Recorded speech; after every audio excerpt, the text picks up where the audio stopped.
It's 11 o'clock. Hello again. Thank you very much for staying with us.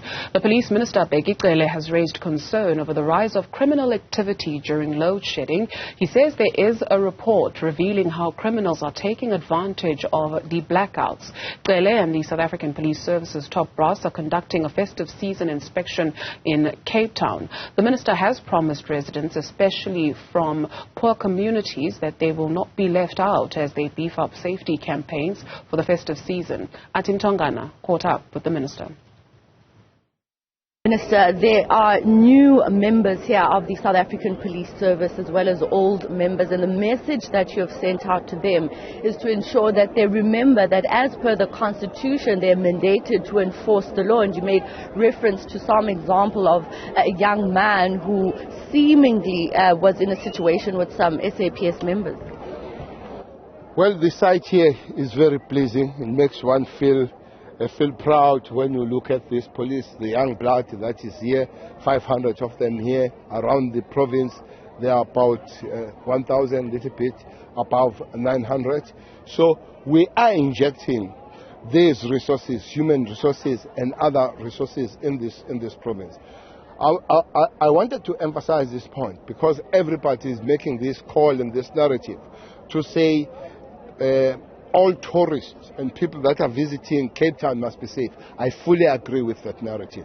But these police are instructed that an ordinary woman in Khayelitsha, an ordinary child in Belleville, an ordinary child in Hanover Park, those that they die because of the stray bullets of the gangsters, they deserve that safety as the tourists would. So this narrative of reducing security to only the middle class areas in the city centers, in the posh suburbs, and forget that there are areas where everybody must be safe, must come to an end. That's the point one was making. They must go saturate all those areas equally, the beaches, those Camps Bay beaches, but those are Mnandi beaches where ordinary people of Khayelitsha go. And Khayelitsha itself, the street of Khayelitsha, must be safe as a street of Constantia.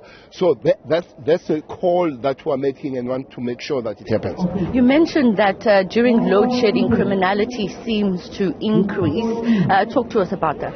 Indeed, the report I have is that with this stage 4, this stage 6, where the electricity is out for 4 hours, the trend has developed that more dead bodies thereafter are picked up after those, which means criminals, they have the load shedding, they understand the load shedding, they have their timetable, and they get ready to go and do those things. How are you going to manage that, Minister? Because we've even heard from the police themselves saying that there are no-go areas when it's load shedding because it's just so dangerous, even for the police themselves. And I can imagine how the new members will react to old members saying that area is even unsafe for us as the men in blue. That's why I was making the call that they must go and be their brothers' guards.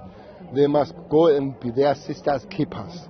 They must work together and understand that as they provide service and safety to the ordinary citizen, they must not forget about their own safety. But broadly, those things cannot be done by the police alone. Somewhere, somehow, those that run electricity and all those run, we forever raise these things here of the environmental design.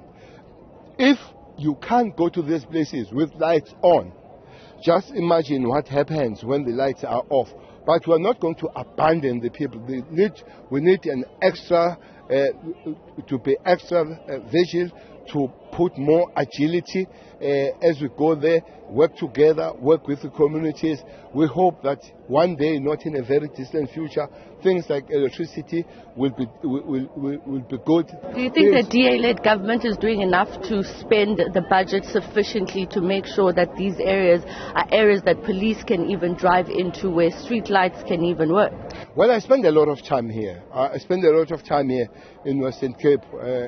Most of the places I go, I always feel sorry for the rest of South Africans when the DA says this is the best run, it's the best run province. yes, it could be the best run for the section of the community. Maybe that's why Honorable Cele said one time, all people from Eastern Cape are foreigners in Western Cape. But that mentality does not just in their head, it's also in the distribution of resources. Places here, as I've said, the new emerging shack areas, your COVID-19, your all places, are the places that when you move from there and you go to Consentia, when you go to Camps Bay, you find a hell of a difference.